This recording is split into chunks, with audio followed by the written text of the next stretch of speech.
আসসালামু আলাইকুম প্রিয় শিক্ষার্থী, আশা করি আল্লাহর রহমতে ভালো আছেন। আমরা সপ্তম শ্রেণীর নতুন গণিত বইয়ের অধ্যায় ৭.১-এর A to Z আমরা আলোচনা করব এই ক্লাসে। প্রথমত ৭.১-এর অনুশীলনী ম্যাথগুলো সমাধান করার আগে আমাদের কিছু বিষয় জানতে হবে। এগুলোকে আসলে আমরা গণিতের ভাষায় বা গণিতে আমরা কিভাবে ব্যবহার করব বা কিভাবে এগুলো আমরা সাইড নোটটা কিভাবে দিব, জাস্ট এইটুকু বুঝতে হবে, তারপরে আমরা ম্যাথগুলো সমাধান করব। তো আমি একটু বইয়ের সাহায্য নেব এখানে। প্রথমত আমরা যদি দেখি আমাদের বইয়ে পক্ষান্তর বিধি নামে একটা বিষয় আছে। পক্ষান্তর বিধিটা হচ্ছে, একটু ধৈর্য ধরে দেখেন, এই ৩-৪টা জিনিস আলোচনা করার পরে আমি অনুশীলনীতে চলে যাব। ঠিক আছে? পক্ষান্তর বিধি। পক্ষান্তর বিধি। ওকে। পক্ষান্তর বিধিটা হচ্ছে, আপনি দেখেন যে আমাদের যে সমীকরণগুলো আছে এখানে কিন্তু x - 5 = 3 দিয়ে আমাদের বইয়ে উদাহরণটা দেওয়া আছে। আচ্ছা, বিষয়টা হচ্ছে যে আপনি যদি এই যে -5 আছে, হ্যাঁ? একটা বিষয় জানতে হবে আপনাকে, যদি এটা হচ্ছে আমাদের সমান, তাই না? এটা একটা সমীকরণ। তার মানে এটা একটা সমান চিহ্ন। এই সমান চিহ্ন থাকতে হবে সমীকরণের ভিতরে। এরপরে হচ্ছে আপনার প্রক্রিয়া চিহ্ন থাকতে হবে, যেমন প্লাস মাইনাস এগুলো থাকতে হবে। এরপরে হচ্ছে এই রিলেটেড একটা চলক থাকতে হবে, এটা কিন্তু একটা চলক। তারপরে ধ্রুবক। এই যে এই জিনিসগুলো যখন দেখবেন আপনি, তখনই ওটাকে আপনি বলতে পারবেন একটা সমীকরণ। তাহলে এখন এই সমীকরণেরই বিষয়গুলো হচ্ছে সমানের এক পাশ, অর্থাৎ left hand side, right hand side, left hand side, right hand side, হ্যাঁ? তাহলে বাম পাশ এবং হচ্ছে ডান পাশ। তো এখানে যে বিষয়টা হচ্ছে বাম পাশ এবং ডান পাশের যে বিষয়টা আমি বলতে চাচ্ছি, যে আপনি লেফট হ্যান্ড সাইড থেকে রাইট হ্যান্ড সাইডে বা রাইট হ্যান্ড সাইড থেকে লেফট হ্যান্ড সাইডে যদি ট্রান্সফার করেন কিছু, তাহলে একটা যে বিষয় মনে রাখবেন, যদি এক পাশে প্লাস থাকে তাহলে অপর পাশে গিয়ে সেটা লেফট হ্যান্ড সাইডে থাকুক বা রাইট হ্যান্ড সাইড থাকুক, আপনি অপোজিট পাশে নিয়ে গেলেই আপনাকে প্লাস যদি থাকে, প্লাস জাতীয় যদি কিছু আপনি ট্রান্সফার করেন, তাহলে সেই ক্ষেত্রে মাইনাস হয়ে যাবে, বা মাইনাস করলে মাইনাস জাতীয় কিছু ট্রান্সফার করলে প্লাস হয়ে যাবে। এটা মনে রাখতে হবে এক। তারপরে গুণ যদি থাকে সেই ক্ষেত্রে ভাগ হয়ে যাবে, ভাগ থাকলে হয়ে যাবে গুণ। এই দুইটা বিষয় আপনাকে মনে রাখতে হবে। ঠিক আছে? পক্ষান্তর বিধি মানে আপনি এক পাশ থেকে আরেক পাশে নিয়ে যাচ্ছেন একটাকে। যেমন এই যে এই জায়গায় এক্স, এই যে +3 এখানে আছে, এরপর হচ্ছে আমি -5, তাহলে -5 আমার লেফট হ্যান্ড সাইডে আছে, আমি রাইট হ্যান্ড সাইডে নিয়ে যাব।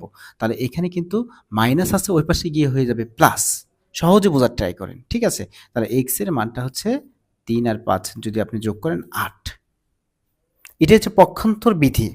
এরপরে যদি আমরা যদি একটু দেখি, এখান থেকে আমরা যদি একটু দেখি, হ্যাঁ, তাহলে এখানে কি করে দিবেন, সাইড নোট দিয়ে দিবেন যে পক্ষান্তর করে, কি করে, পক্ষান্তর করে, জাস্ট এইটুকু দিয়ে দিবেন। আচ্ছা, এখন আসেন পক্ষান্তর বিধির পরে আমাদের যে বিষয়টা আছে এখানে, আমি যদি একটু দেখি, বর্জন বিধি, বর্জন বিধি, বর্জন বিধি, হ্যাঁ, বর্জন বিধি।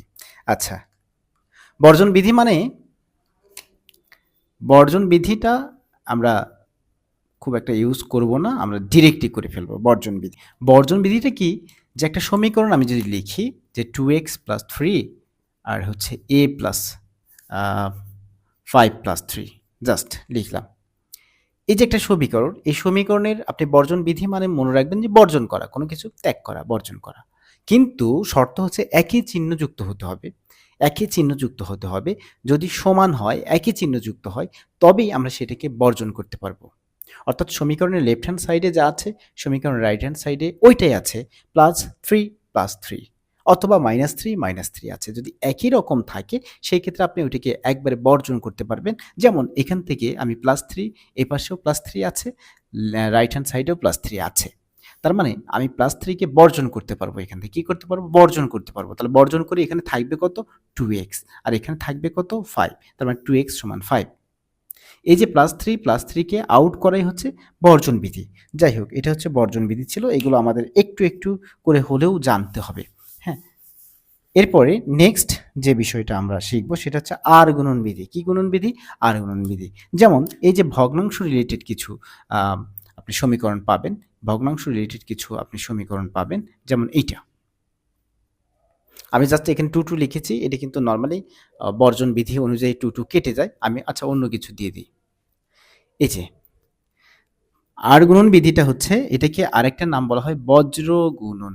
আচ্ছা, বজ্র গুণন বলবো না, এটা হচ্ছে আর গুণন, হ্যাঁ, আর গুণন বা বজ্র গুণন, যাই হোক। বজ্র গুণন মানে আপনি কোনায় কোনায় গুণ করবেন। এই যে x এর সাথে 3 গুণ করবেন, এই যে 5-এর সাথে 2 গুণ করবেন, 5 দুগুণে 10। তারপরে আরেকটা বিষয়, যেমন এখানে x আছে, এখানে 2/3 আছে, তাহলে কি হবে এখন? এর নিচে মনে মনে আপনি 1 ধরবেন, তাহলে 3 এর সাথে x গুণ করবেন আর এই 1 এর সাথে 2 গুণ করবেন, যদিও এটা দেখাতে হবে না, ঠিক আছে? ধরেন 1/x আর এখানে শুধু 3 আছে, তার মানে মনে করেন এই জায়গায় একটু ভালো করে বুঝেন, কিন্তু এই জায়গাগুলো না বুঝলে আপনি ম্যাথ পারবেন না।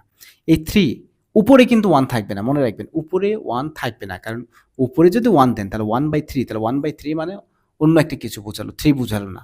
কিন্তু এই 3 এর নিচে যদি আপনি 1 দেন তার মানে 3 বোঝালো, ঠিক আছে? 3 বোঝালেই তো হয়ে যাবে আমাদের। তাহলে 3 এর নিচে 1 আছে, মনে রাখবেন। তাহলে এই 1টা কি আমার ম্যাথ করতে দিতে হবে? না, দিতে হবে না।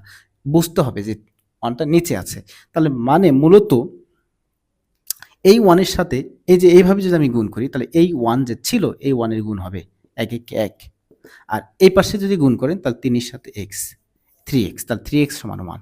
এটাই হচ্ছে মূলত আর গুণন পদ্ধতি, আর গুণন বিধি, হ্যাঁ? আর গুণন বিধি।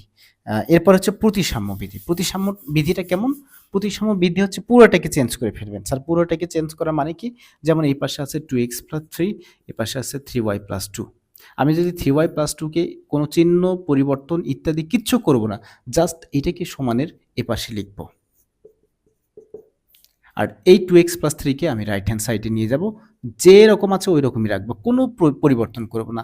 এটাই হচ্ছে প্রতিসাম্য বিধি। তার মানে একটাকে যেটা লেফট হ্যান্ড সাইডে আছে ওইটাকে রাইট হ্যান্ড সাইড, যেটা রাইট হ্যান্ড সাইডে আছে ওইটাকে লেফট হ্যান্ড সাইড, যেটা লেফট হ্যান্ড সাইডে আছে ওইটাকে রাইট হ্যান্ড সাইডে, এবং যেটা রাইট হ্যান্ড সাইডে আছে ওইটাকে লেফট হ্যান্ড সাইডে আনাই হচ্ছে প্রতিসাম্য বিধি। তার এই যে 3-4টা জিনিস কিন্তু আমাদের কাজে লাগবে। আচ্ছা, এখন এখানে যে বিষয়গুলো, যে 3টা কাজ আছে এগুলো আপনি নিজেই সমাধান করতে পারবেন, কারণ আমি অনুশীলনীর বিগ ম্যাথগুলো কিন্তু এখানে সমাধান করব। তারপরেও যদি আমি একটু খেয়াল করি, অনেকের ঝামেলা হবে। এই যে 2x - 1 সমীকরণের ঘাত কত? মনে রাখবেন এই যে 2x - 1 = 0, এই সমীকরণের ঘাত, x এর পাওয়ার সর্বোচ্চ পাওয়ারই হচ্ছে ঘাত, তার মানে এই সমীকরণের ঘাত হচ্ছে 1। সমীকরণের ঘাত হচ্ছে 1, সমীকরণের ঘাত হচ্ছে 1। যাই হোক, আমি কাজটা সমাধান করে দিই। 103 পৃষ্ঠায় আছে কাজটা। তারপরে আমি অনুশীলনীতে যাই। প্রক্রিয়া চিহ্ন কি? এখানে মাইনাস, তার মানে প্রক্রিয়া চিহ্ন হচ্ছে মাইনাস। প্রক্রিয়া চিহ্ন হচ্ছে মাইনাস। এখন সমাধান কি? তার সমাধান হচ্ছে 2x - 1 = 0, তার মানে 2x, এই -1 ওই পাশে গিয়ে হবে +1, ওই -1 ওই পাশে গিয়ে হবে +1 +1। অত কিছু লেখার দরকার নাই, জাস্ট এটা কি করছেন?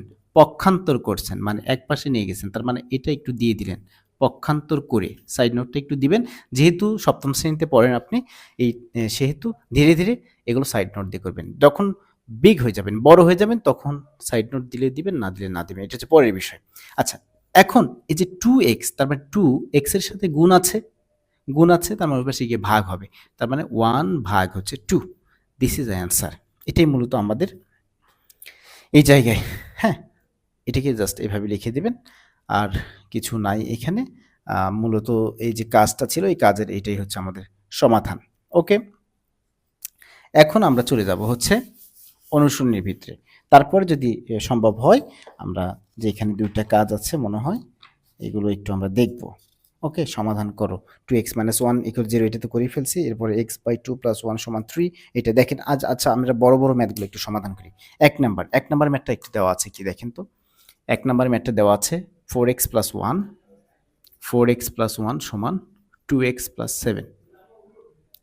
আমরা যে কাজটা করব, এত বিস্তারিত না করে আমরা খুব সহজেই শর্টকাটে এখানে অবশ্যই বা দিবেন, কারণ মাঝে সমান থাকলে সাইডে বা দিতে হয়, অথবা এইভাবে দিয়ে এইরকম যে একটা তীরের মতো চিহ্ন, এটাকে বলা হয় ইমপ্লাইজ ডেট, ওই বার কাজ করে, অর্থাৎ এটা সমান এটা ইমপ্লাইজ ডেট, হ্যাঁ? এভাবেও দেওয়া যাবে, অথবা বা দিয়েও করা যাবে। আচ্ছা, একটা কাজ করি, আমরা চলকগুলোকে